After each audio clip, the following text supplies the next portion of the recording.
오늘 저희는 보좌를 통해 드러난 통치라는 제목을 가지고 에스겔서를 시작해 보려고 합니다. 일러스트로 하나하나 영상들을 보듯이 하나님의 말씀을 펼쳐볼 수 있는 귀한 시간이 금요일 시간마다 펼쳐지고 있으니 그것들을 놓치지 않게 되시길 간절히 바랍니다. 특별히 이 에스겔서의 이야기를 우리가 이미 한번 살펴본 바도 있고 이 가운데 있는 큰 복이 있음을 좀 보게 되는데, 그 중에 저희가 큰 은혜를 누릴 만한 곳이 있는데 그것이 바로 에스겔서 1장이 아닌가라는 생각을 해보게 됩니다. 에스겔서 1장에 있는 이야기를 보시면은 보좌가 등장을 합니다. 하나님께서 어떤 분이신지를 묘사해 주는 모습이죠. 용상이나 혹은 어떠한 특별한 지도자의 의자를 그들의 권위를 표시하는 의자와 좌석들을 딱 보게 되면 그 좌석에 부합하게 장식이 되어 있는 것을 보게 됩니다. 어떤 사람이 어떻게 앉느냐에 따라서 그 보좌의 크기도 다르고 모양도 다르고 특징도 다르지요. 온 천지와 만물을 창조하시고 우리를 구원하시고 유지하고 계신 그 하나님의 보좌는 어떻게 생겼을까요? 그 보좌를 시위하고 있는 시위장들은 또 어떻게 모양을 하고 있고 그것들은 우리한테 어떠한 의미를 줄까요? 저희는 그 모든 것들을 오늘 에스겔서 1장을 통하여 함께 살펴보면서 하나님께서 이 고난 중에서도 우리를 구원하시고 또한 축복하시기에 능하시다는 것을 함께 확인해 보고자 합니다. 하나님이 복 주셔서 여러분들의 모든 마음들 위에도 귀한 하나님께 감사하는 마음, 하나님의 통치에 안심하는 마음 주시기를 간절히 바랍니다. 그럼 함께 에스겔 1장을 펼쳐보시고 말씀을 살펴보시기 전에 시편 81편 7절에 있는 말씀을 함께 읽어보도록 하겠습니다. 자, 그럼 함께 읽어볼까요? 시작. 내가 고난 중에 부르짖음에 내가 너를 건졌고 우레소리의 은밀한 곳에서 내게 응답하며 무리바 물가에서 너를 시험하였도다. 자, 여기 하나님께서 고난에서 하나님의 백성을 구하시는 장면을 묘사하고 있습니다. 그렇죠? 우리가 하나님을 향하여 저희가 너무 힘듭니다, 도와주세요 라고 이야기할 때 하나님께서 건져주시는 이야기가 기록되고 있어요. 그런데 여기 기록된 이야기를 보면은 참 묘사가 흥미롭습니다. 하나님께 도와달라고 이야기를 했는데 하나님께서 언제 답변하시는지를 보면요, 막 우레소리가 막 울려 퍼지는 시끄러운 과정 중에 은밀한 소리를 통해서 답변을 하신다는 거예요. 이상하지 않나요? 주변이 막 시끄러운데 얘야 이러는 것 같이 느껴져서 굉장히 묘한 기분이 듭니다. 또 여기 보면 무리바 물가라고 나옵니다. 여기 무리바의 뜻은 분쟁이라는 뜻인데요. 이스라엘이 광야 생활을 하다가 물이 다 떨어졌어요. 가지고 온 물이 다 떨어져 버립니다. 그래서 목말라 가지고 불평불만을 하며 싸움이 일어났던 곳이 바로 이 무리바라는 곳이었습니다.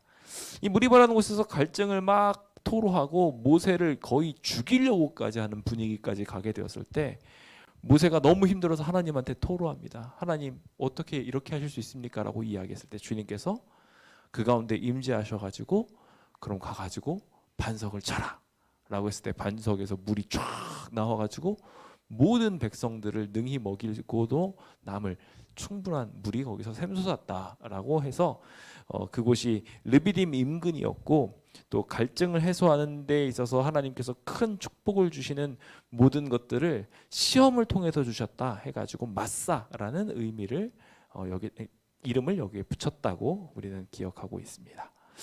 사실 여기 무리바에서 일어난 이 사건들은 대표적인 하나님의 백성들의 불신을 표현하는 이야기예요. 광야로 하나님께서 인도해 주시기까지 홍해도 건너게 하시고 놀라운 기적들을 수없이 일으키셨는데 물 그거 떨어졌다고 조금 목마른 거 참을 수 있는데 그러지 않고 하나님을 향하여 욕돌렸던 상황이 바로 이 상황이었죠. 사실 저희들의 신앙도 안타깝게도 이렇게 표현되어질 때가 참 많습니다. 힘들면 하나님께 간절히 구하고 소망을 좀 달라고 믿음을 달라고 이렇게 기도하고 붙들어야 되는 것이 저희들의 신앙임에도 불구하고 힘들면 어떻게 합니까? 대체적으로 많은 사람들이 불평하고 불만하고 나는 이렇게 살기 싫어요 라고 이야기하는 것이 우리의 형질이고 모습인 것 같습니다. 그런데 거기서 만족하면 될까요? 절대로 안 돼요. 하나님께서 이러한 고난을 허락하셨을 때 우리한테 하나님의 임재를 보여주시는 모습이 우리가 눈에 탁 띌 정도로 보이게 임재하지 않으십니다. 왜냐하면 하나님께서는 그렇게 나타나게 되었을 때 하나님의 백성들이 하나님께서 나타나심을 보고 무서워하고 두려워하거나 혹은 하나님의 거룩하신 모습까지 다 발견하지 않고 그냥 커다란 모습에 그냥 압도되어 쓰러져 버릴까 봐 주님께서는 나타나실 때 세밀하게 나타나세요. 섬세하게 나타나세요. 그래서 위압을 주고 막 큰 힘으로 막 압력을 주시는 형태로 일반적으로 나타나지 않으시고 대부분 은밀하게 나타나셔서 은밀하게 도와주십니다. 우리한테도 그래서 주님께서 말씀하셨죠. 오른손이 한 일이 왼손도 모르게 쫙 봉사하고 살펴주라고요. 주님께서도 그런 식으로 우리에게 늘 어려움을 해결해 주시곤 하셨어요. 그래서 신음하고 고통스러워할 때 우리가 응답받지 않은 것처럼 보이지만 과거로 돌아가 우리의 삶을 뒤돌아보면 그것들이 굽이굽이 여기까지 와서 하나님의 뜻대로 이 자리에 머물 수 있도록 인도하셨음을 발견하게 됩니다. 그래서 우리가 잘 알고 있는 엘리야가 고난에 빠져가지고 좌절해 있었을 때 주님께서 임재하셨던 순간도 바로 그와 같았습니다. 폭풍우 속에서도 임재하지 않으셨고 뭐 여러 가지 뇌성 소리가 났어도 그 가운데 하나님 계시지 않았습니다. 그런데 세밀한 음성, 아주 작은 음성 속에 하나님께서 나타나셔서 그에게 위로하시고 축복하시고 힘주셨음을 우리는 발견합니다. 오늘 여러분들에게도 하나님이 나타나시는 기본적인 관념은 이와 마찬가지로 은밀하게 나타나십니다. 그 은밀하신 하나님을 발견하기 위해 오늘 우리는 하나님이 그 보좌의 모습을 허락한 에스겔의 그 이야기를 함께 살펴보려고 합니다. 저희가 어떤 하나님이신지 잘 모르면 세밀한 가운데 발견하기 어렵기 때문에 주님께서는 힘겹고 어려워서 완전히 기진하여 쓰러진 그에게 완전한 모습으로 보여주시고 그 보여준 모습을 그 포로된 모든 백성들한테 전하게 하사 그들이 힘들고 어려운 모든 순간에 세밀하게 그들에게 다가오시는 하나님을 발견할 수 있도록 알려주셨던 것이죠. 그래서 오늘 우리는 그 이야기를 살펴보기 위해 에스겔을 함께 펼쳐봅니다. 주님이 어떤 분이신지 어떤 능력의 하나님이시고 그분의 보좌가 어떻게 우리에게 묘사되어지고 있는지 보며 오늘 우리가 분쟁을 일으키고 만족하지 못하고 하나님에게 불평, 불만할 때 하나님이 우리에게 어떻게 오시려고 하시고 문제를 해결하시게 하시려는지 함께 좀 생각해 보게 되었으면 좋겠습니다. 구약 성경에 있는 이야기들을 쭉 보셨을 때 에스겔은 어디쯤 위치하고 있는 것처럼 보이시나요?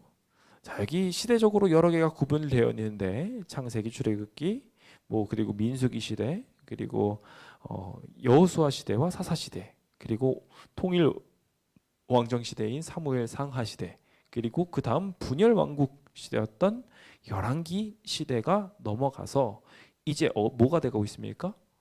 포로로 끌려가게 됩니다. 그 포로로 끌려가게 되는 그 어려운 상황 속에서 하나님께서 역사하셔서 말씀하셨던 것이 바로 에스겔에 등장하는 이야기입니다.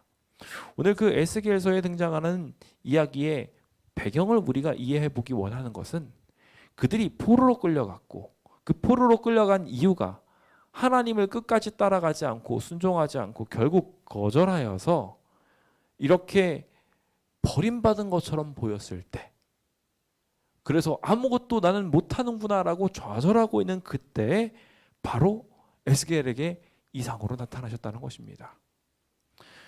어쩌면 우리도 신앙생활하고 삶을 살아가다가 좌절하게 되는 경우들이 종종 있을 수 있습니다. 그럴 때 때로는 스스로의 마음속에 이런 마음이 떠오르게 되죠. 아, 나는 하나님께 버림받은 거 아니야? 나 이렇게까지 죄를 저질렀는데 하나님이 나를 어떻게 사랑하시겠어? 라고 이야기하며 좌절하고 절망할 때가 있습니다. 그런데 하나님께서는 결코 그것을 그대로 내버려 두시지 않으시고 하나님의 사랑을 표현하시지요. 방금 전 말씀하신 것처럼 비록 우리의 눈에 밝게 보이는 것처럼 느껴지지는 않는다 할지라도 세밀한 가운데 우리의 부르짖음을 들으시고 뒤에서 오른손이 한 일을 왼손이 모르게 조용히 도와주시며 우리의 등 뒤에서 밀어주시는 분이 우리 하나님이시라는 것입니다. 그 귀하신 하나님을 보기 위해 우리는 함께 에스겔서를 펼쳐봅니다. 이 처음 우리가 1장을 살펴보게 되는 것은 처음 하나님께서 이 포로된 자들에게 나타나셔서 그 패역하고 여전히 하나님 말씀 안 듣고 심지어 끌려가고 있으면서 하나님을 모욕하고 죄를 저지르고 있는 포로 생활을 잘못하고 있는 이 백성들을 향하여 가가지고 말씀을 전해라 라고 하는 이야기가 1장부터 3장까지 등장하는 이야기입니다. 이제 2장부터 3장에 있는 하나님의 파송을 살펴보기 전에 1장에 등장하고 있는 하나님의 귀하신 보좌를 하나님이 어떤 분이신지 묘사하고 있는 것을 지금부터 함께 보도록 하겠습니다. 위기에 빠진 백성들을 구원하기 위하여 하나님께서는 어떻게 숨겨지신 당신의 모습을 드러냈고 축복하고자 하셨는지 함께 그럼 살펴보도록 하겠습니다. 그럼 에스겔서 1장 함께 풀어보도록 할까요? 1장을 펼쳐보시면 자 30째 해 넷째 날 초닷새 이제 그발강가로 사로잡힌 자 중에 있었다라고 그 상태를 묘사하고 있습니다. 안타깝게도 에스겔도 이 여호야긴 왕과 함께 포로로 끌려가게 되었던 포로 중 한 명이었습니다.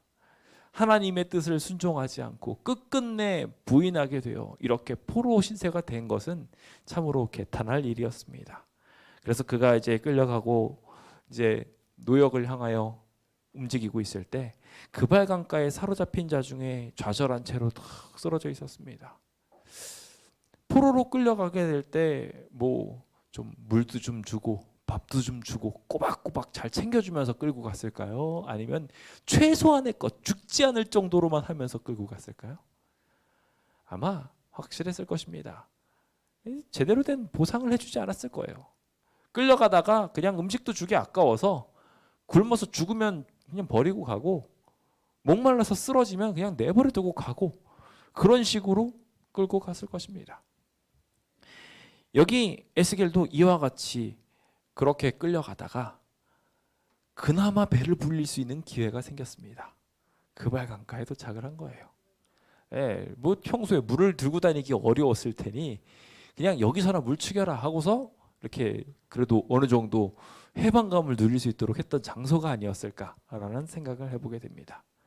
자, 이렇게 이제 물을 마시며 그나마의 구원을 얻고 있는 상황에서 그때 하나님께서 에스겔에게 임하십니다. 사실 이 상황에 에스겔이 하나님을 만나는 것은 사실 특이한 일입니다. 왜냐하면요, 여기 보시면은 에스겔과 그의 모든 민족들이 왜 포로로 끌려가고 있었습니까? 죄를 저질렀기 때문이었거든요. 일반적으로 사람이라면 자기에게 잘못하고 가는 사람들을 보고서 그래서 어려워진 상황들을 보고 그냥 내버려두고 쌤통이다 라고 생각하기 쉽습니다. 그런데 하나님은 달라요. 우리 세상과 다르게 아주 특이한 행동을 하십니다. 아담이 범죄했을 때도 아담아 내가 어디 있니? 라고 이야기하면서 나타나셨고 범죄한 자들이 생길 때마다 그렇게 나서셔서 하나님의 백성들에게 힘을 주시고 위로를 주셨죠. 여기 에스겔서 또한 마찬가지로 그렇게 포로로 끌려가고 있는 모든 사람들에게 하나님이 계시되어져 있습니다. 그때 그 계시를 받을 만한 사람이 누가 있었을까요? 제사장은 하늘과 땅을 잇는 아주 중요한 직책을 수행하는 사람이었고 여기 등장하고 있었던 에스겔 또한 마찬가지로 제사장이었습니다.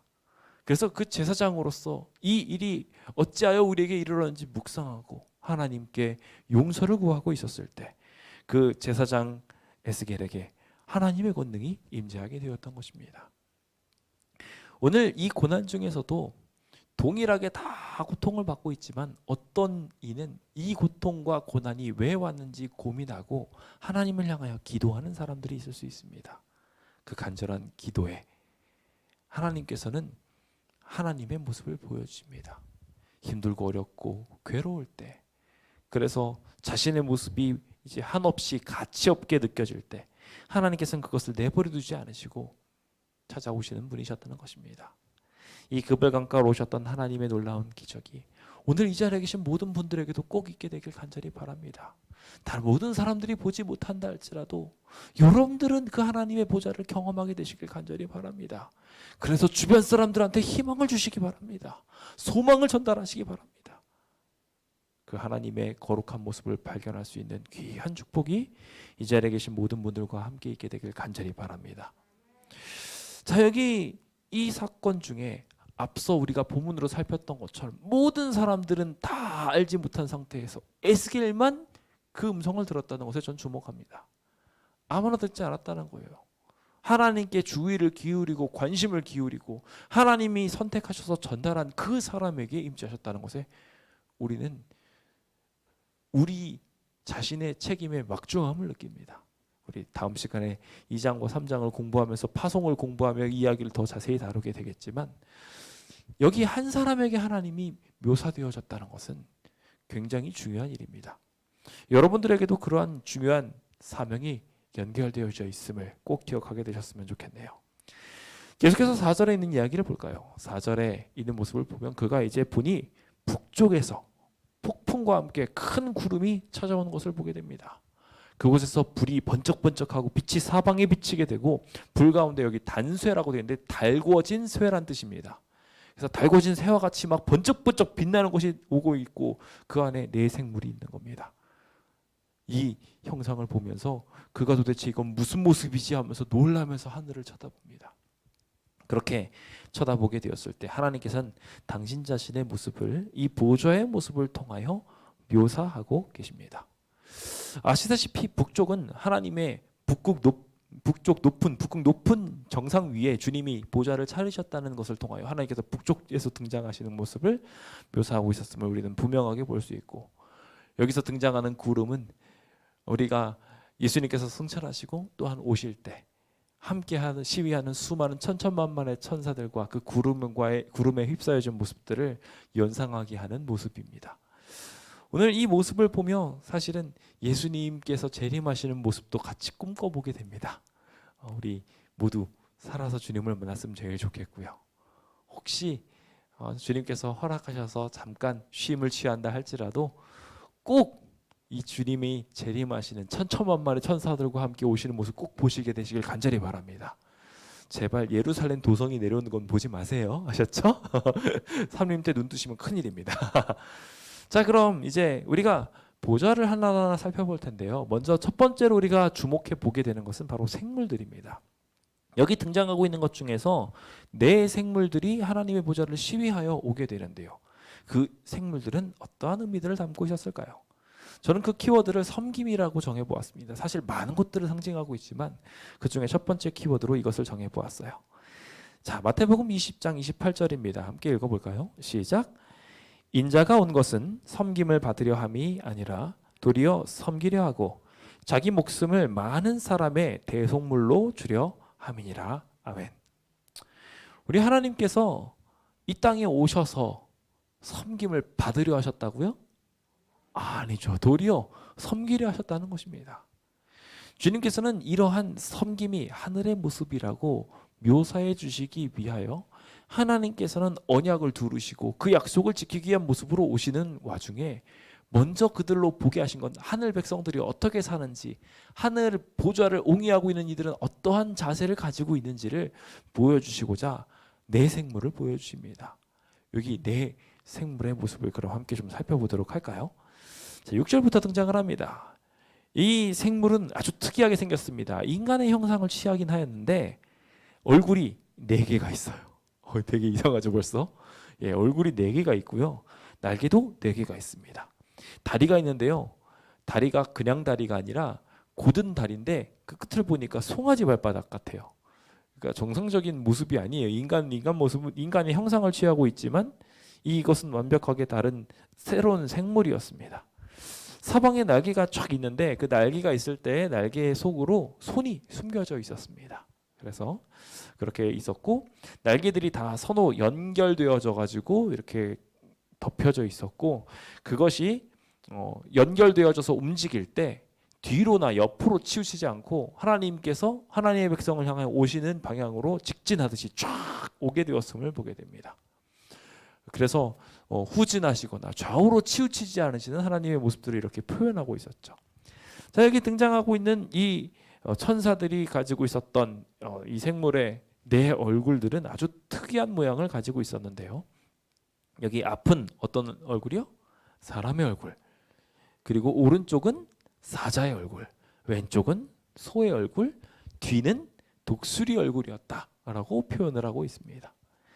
자, 이 얼굴의 모양이 어디서 많이 보셨나요? 예, 여기 등장하고 있는 이 네 생물의 모습을 그림으로 좀 멋있게 그린 걸 찾아보니까 이렇게 생겼더라고요. 예, 잘 보이시는지 모르겠는데, 자, 여기 등장하고 있는 이 생물이 딱 가지고 있는 얼굴은 이스라엘 백성들이 광야에서 진을 쳤을 때 그 진을 사방에서 옹이하고 있었던 백성들의 깃발들을 그대로 다루고 있었음을 우리는 발견하게 됩니다.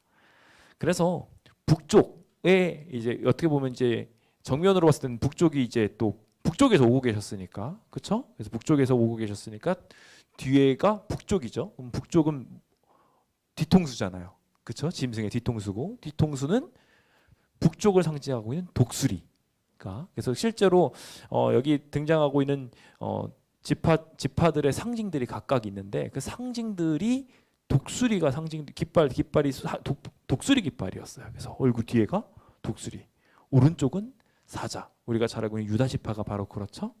여기 뒤는 단지파였고, 그리고 왼쪽은 어떤 모습이었나요? 소였습니다. 그래서 이 소의 모습이 등장하고 있는 지파, 그리고 앞에는 사람의 얼굴을 각각 하고 있어서 이 지파들의 모양들을 그대로 닮아서 이렇게 움직였음을 보게 됩니다. 저는 이 모습을 통하여 하나님이 우리와 함께 하실 때 이와 같은 네 가지 모양을 취하셔서 그의 사역을 표현하시고 역사하신다라고 설명드린 적이 있습니다. 그래서 실제로 우리가 공부했던 사복음서, 그 사복음서에 등장하고 있는 네 가지 하나님의 모습도 똑같이 이렇게 등장한다고 말씀을 드렸었죠. 그래서 오른쪽에 마태복음은 사자, 왕이신 하나님을 표현하고요.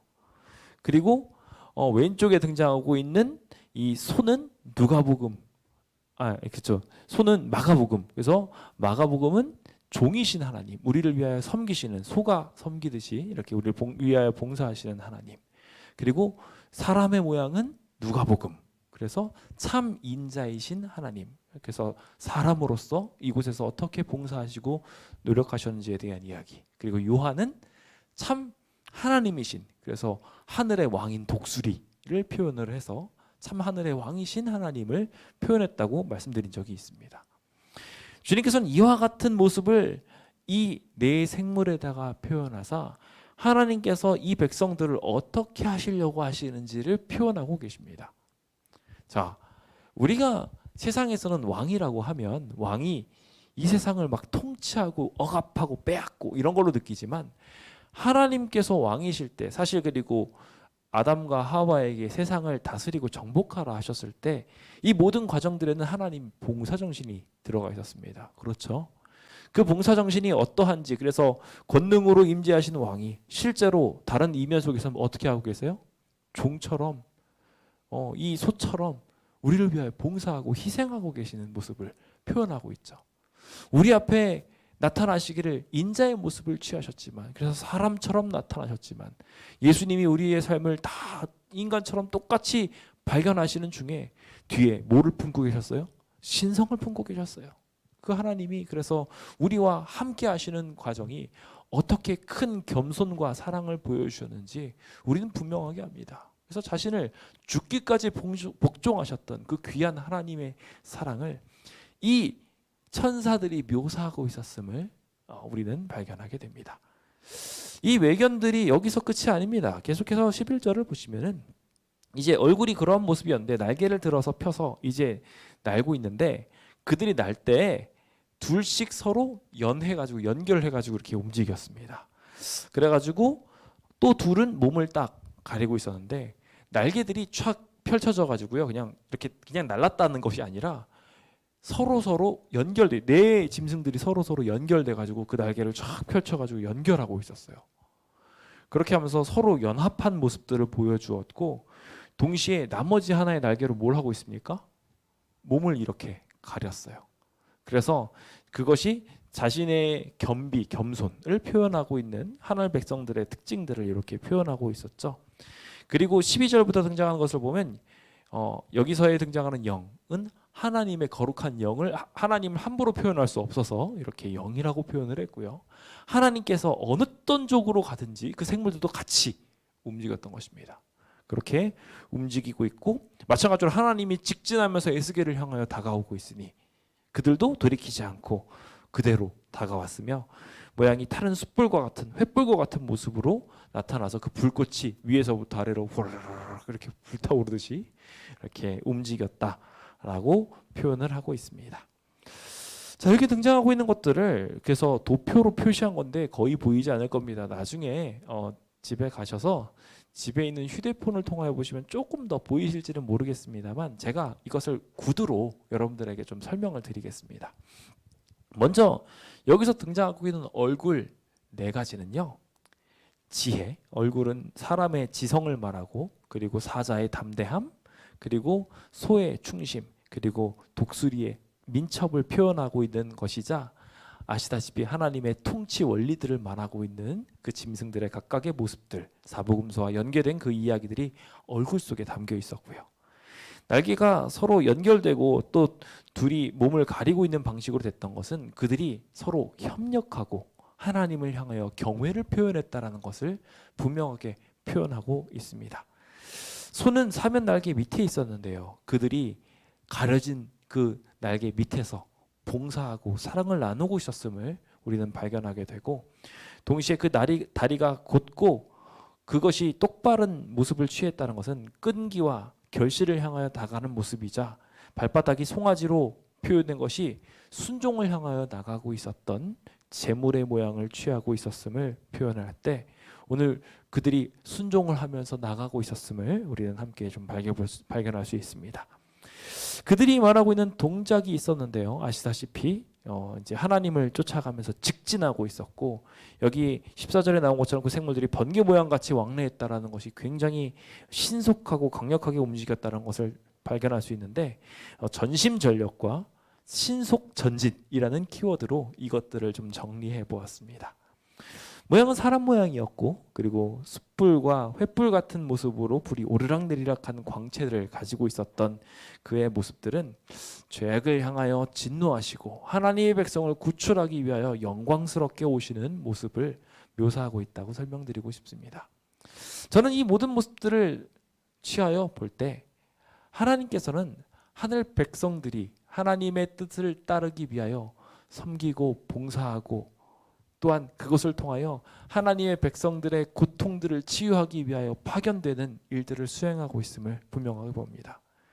하나님의 통치 원리를 그대로 가지고 와 하나님의 백성들이 연약할 때 그 연약한 부분들을 해결하기 위하여 때로는 지혜로 때로는 담대함으로 때로는 그 충성된 봉사의 정신으로 그리고 민첩하게 하나님께서 우리를 위하여 봉사하도록 이 모든 백성들을 보내고 계셨던 것입니다. 이 하늘 천사들이 우리와 함께 있다라는 것에 대한 하나님께 감사와 기쁨을 돌리게 되었으면 좋겠습니다. 우리가 지금 다 얼굴을 가리고 있고 굉장히 불편하게 살아가고 있는 것처럼 보여지지만 하나님께서는 이 모든 상황들을 분명하게 지켜보시고 천사들을 통하여 우리를 지키고 보호하고 계십니다. 그 보호의 능력이 분명하게 우리의 삶에 세미하게 있음을 보시고 때로 우리에게 지혜를 주실 때 때로는 우리에게 담대함을 주실 때 하나님이 나에게 이런 귀한 일들을 이룩할 수 있도록 도와주시고 있구나라고 사인을 느끼게 되셨으면 좋겠습니다. 때때로는 우리의 마음에 민첩함을 주실 때도 있고 때때로는 하나님께 충성을 다해야 되겠다라는 생각도 주십니다. 이것이 하나님께서 우리를 도우시는 비결 중에 하나입니다. 그 귀한 모든 비결들을 하나하나 생각하며 주변 사람들과 함께 날개를 연하고 우리가 남들을 돕는 것을 날개 아래 숨기고 주님 앞에 겸손하게 서는 것을 통하여 하나님의 모습들이 우리의 모습 속에서도 하나님의 보좌의 생물들의 모습들이 우리의 모습 속에도 함께 등장하게 되기를 간절히 바랍니다. 그 귀한 역사를 위하여 기도드리니 여러분들 모두에게 그 귀한 축복이 있게 되시길 예수님의 이름으로 축원드립니다. 자, 이제 두 번째로 우리가 함께 살펴보게 될 것은요, 생물에서 넘어서 시야가 이번엔 바퀴라는 이야기로 들어가게 됩니다. 저는 이 네 바퀴를 섭리라고 표현하고 싶습니다. 먼저 이사야서 29장 14절에 있는 말씀 함께 보겠습니다.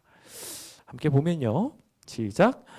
그러므로 내가 이 백성 중에 기이한 일, 곧 기이하고 가장 기이한 일을 다시 행하리니 그들 중에서 지혜자의 지혜가 없어지고 명철자의 총명이 가려지리라. 자, 이 상황이 어떤 상황처럼 보이십니까? 여기 있는 상황은요, 사실 그동안 이렇게 될 거야 저렇게 될 거야 라고 수많은 지혜자와 총명한 사람들이 고난을 예상하고 앞으로 어떻게 될 거라고 점치고 있는 상황 중에 하나님이 역사하시는 과정을 보여주고 있어요. 아마 이거는 이렇게 되고 이거는 이렇게 되고 하면서 막 여러 가지 설명들을 드러내지만 사실 이 와중에는 하나님의 기이한 섭리가 들어가 있었다는 것입니다. 인간은 도저히 예측할 수 없는 섭리들이 이 모든 고난 중에 있었고 그것들을 쳇바퀴 물듯이 정확하게 움직여 우리로 현재에 이르게 하였던 것이죠. 마치 요셉이 삶을 살아가는 과정 중에서 고난과 역경들이 분명하게 있었지만 그 한순간 한순간이 다 요셉한테 필요했던 것이고 그것이 결국 이 모든 백성들을 구원하도록 하는 톱니바퀴였던 것처럼 하나님께서는 이와 같이 우리에게 기이한 인도를 섭리하고 계시다는 것입니다. 그 귀한 섭리에 대하여 감사하시고 오늘 그것을 발견하게 되는 귀한 주의 백성 되시길 예수님의 이름으로 축원드립니다. 자, 그렇다면 이 네 바퀴의 모습을 함께 보도록 할까요?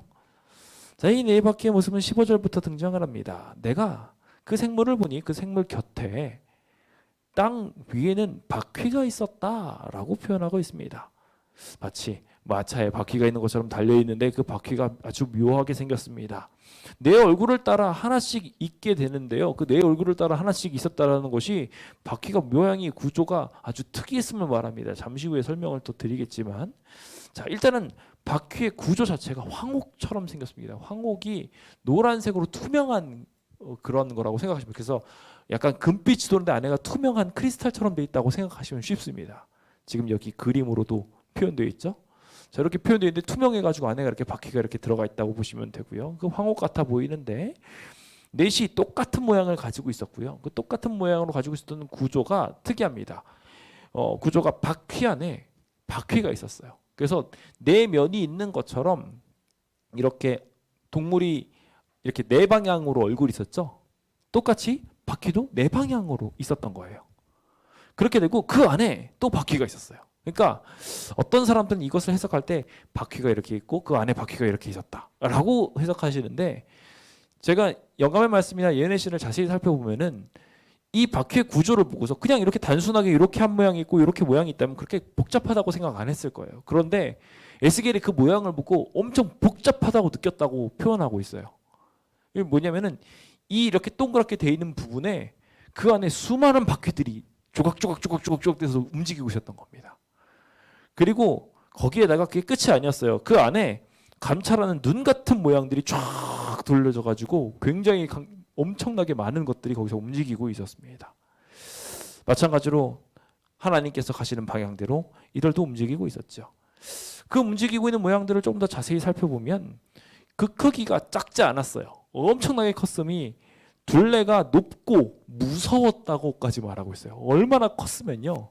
그걸 바라보면서 무섭다고까지 느낄 정도였어요. 그 네 둘레로 가면서 눈이 가득했다고 아까 표현을 제가 드렸었죠.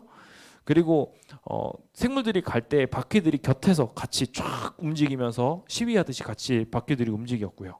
그것들이 움직이면서 이렇게 가면서 생물들이 땅에서 들일 때는 바퀴들도 같이 쫙 같이 움직이면서 자연스럽게 마차가 하늘로 날아다니면서 움직이듯이 슉 자연스럽게 산들을 타면서 넘어왔던 겁니다. 자, 그런 모습들이 이렇게 바퀴 속에 있었는데요. 마찬가지로 하나님이 가시는 방향대로 영이 어떤 쪽으로 가든지 같이 움직였다라고 표현을 하고 있죠. 자, 이 모양을 이야기하면서 22절부터 보면은 이 생물의 머리 위로 마차 위를 마차의 판때기처럼 이렇게 딱 준비되어 있었던 곳이 있었는데 거기 아주 흥미로운 표현이 등장을 합니다. 제가 요즘 이제 창조에 대한 이야기를 지난달이군요. 지난달이네요. 지난달부터 제가 말씀을 드렸었죠. 그 지난달에 그걸 이야기를 드렸을 때 하늘의 궁창의 모양이 어땠을 거라고 말씀을 드렸죠. 그냥 단순히 물이 아니라 얼음층처럼 크리스탈 궁창처럼 되어 있었을 가능성이 크다라고 말씀을 드렸는데 그것을 지지하는 것 중에 또 하나의 선구가 이겁니다. 여기 등장하고 있는 보면 하늘을 이고 있는 궁창의 모양이 등장을 하는데 그 궁창의 모양이 있는데 수정과 같이 되어 있었다고 말해요. 크리스탈로 되어 있었던 거예요. 그렇죠? 야, 마치 얼음층처럼 그 하늘의 모양이 이렇게 만들어져 있고 하나님의 영광을 이렇게 가리우고 있었습니다. 그 궁창의 형태가 쫙 이렇게 있었던 것을 그 네 생물이 받치고 있었고 그 밑에 이렇게 바퀴가 돌아가면서 같이 이것이 자연스럽게 움직이고 있었습니다. 저는 이 생물들이 움직이고 있는 모양들을 여러분들에게 설명을 드리면서 하나님께서 이렇게 복잡한 바퀴를 보여주신 이유에 대하여 예언의 신을 통하여 살펴봤습니다. 그랬더니 예언의 신에서는 이 모양을 어떻게 설명하고 있냐면 흥미롭게도 하나님께서는 이렇게 복잡하게 세상이 돌아가는 것처럼 보여지지만 그게 다 하나님의 섭리 아래 움직이고 있는 모습이었다고 설명을 하고 있더라고요. 요즘 저희의 삶이 단순하지만 않은 것 같아요. 그렇죠? 굉장히 복잡하게 코로나 이후로 더 막 복잡하고 힘들어지게 됐어요. 우리 교회 상황은 더더욱 복잡하고 어렵죠. 근데 이렇게 막 복잡하고 어렵게 돌아가는 것처럼 보이는 상황들을 하나님께서는 다 통치하시고 움직이고 계시다는 거예요. 그리고 그것이 바퀴가 규칙적으로 돌아가고 있는 것처럼 눈으로 보기에 굉장히 복잡하고 어렵게 보이지만 그것이 다 질서정연하게 움직였던 바퀴의 모습이었던 것처럼 게다가 그것이 심지어 움직일 때 어떻게 움직였냐 황옥처럼 거룩한 불빛을 내고 있었고 그 안이 투명했다는 거예요. 하나님의 섭리들이 그냥 안 보였던 게 아니라 투명하게 우리가 다 직시하고 볼 수 있었다는 거예요. 우리가 나중에 그것들 다 보게 될 거예요. 어떻게 하나님께서 우리를 이렇게 인도하셨는지 그 섭리를 보고서 놀랄 거예요. 그 아름다운 모습들이 바로 여기에 묘사되어 있는 것입니다. 주님께서 이 완전한 균형을 가지신 창고에서 우리를 향하여 보고 계신데 그 판때기를 가려놓지 않으시고 투명한 궁창처럼 크리스탈 창으로 만드사 우리를 내달아 보시고 은혜로 당신의 영광의 모습을 어느 정도는 가리워 죄인이 죽지 않을 수 있도록 하시되 하나님께서는 우리를 바라보시고 또한 그 빛을 우리가 엿볼 수 있도록 귀하게 이 보좌가 만들어져 있음을 우리는 보게 됩니다. 하나님께서 이와 같은 모습으로 우리에게 완전한 균형과 완전한 움직임을 가지사 섭리하고 계심에 대하여 정말 감사하게 됩니다.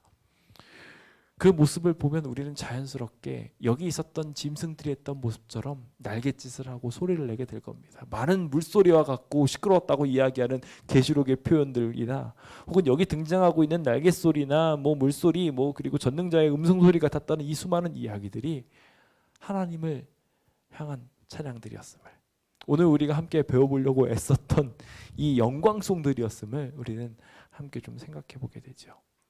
우리도 간혹가다 주님께서 이런 귀한 역사를 보여주실 때면 하나님을 향하여 영광의 찬양을 좀 불렀으면 좋겠습니다.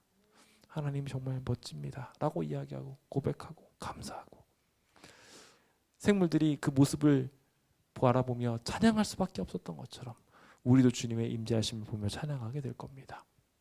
혹 여러분들의 삶 속에 정말 막 실타래처럼 꼬여있는 막 어려운 일들이 분명하게 있게 되겠지만 그 삶의 그런 순간들을 만날 때마다 하나님이 모든 어려운 상황들을 분명하게 해결하실 것임을 또한 그 안에 어떠한 숨겨진 것도 없이 투명하게 하나님의 사랑을 비추고 계심을 우리 모두 보고 감사하게 되었으면 좋겠습니다.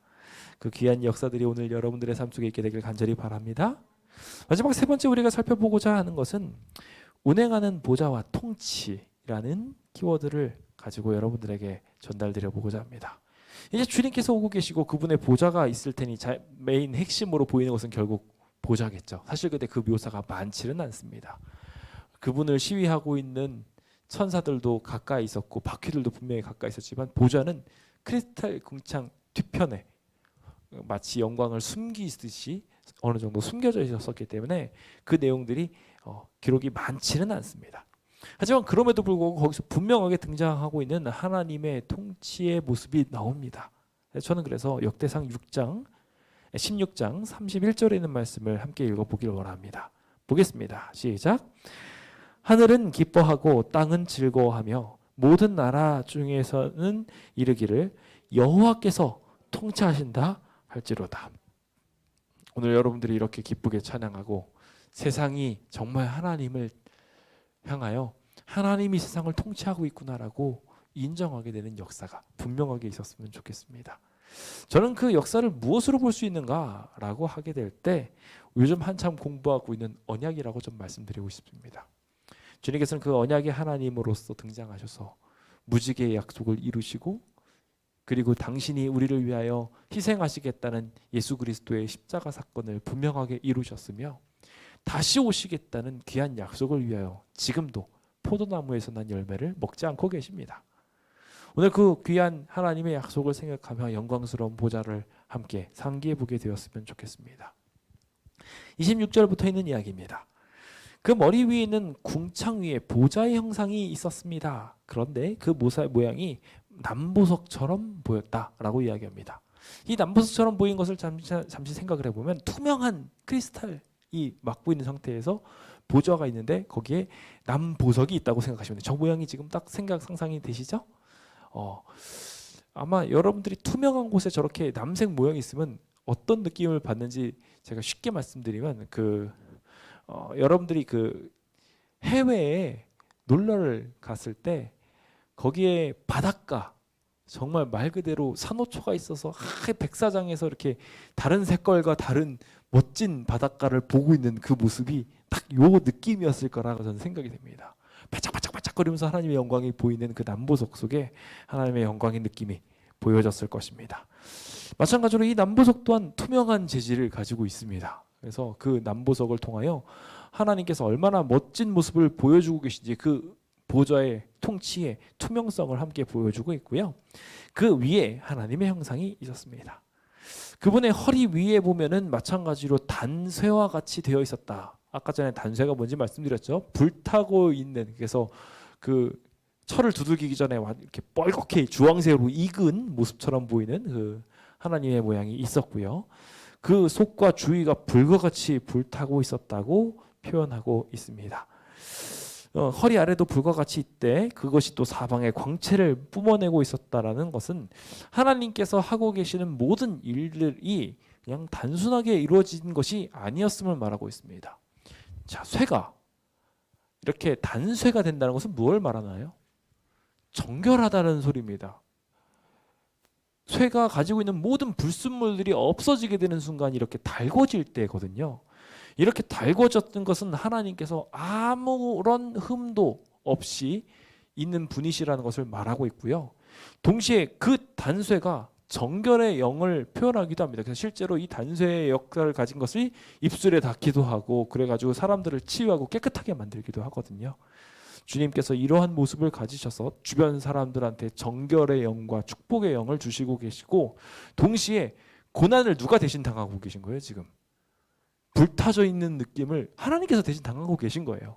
그 모습을 그대로 묘사하시면서 그 당신이 가지고 있는 이 뜨거움으로 그 희생의 정신으로 남들을 그 뜨거운 사랑으로 전염시켜 회복시키는 그 귀한 역사를 여기 표현하고 있습니다. 주님께서 어떤 분이신지 말하고 있죠.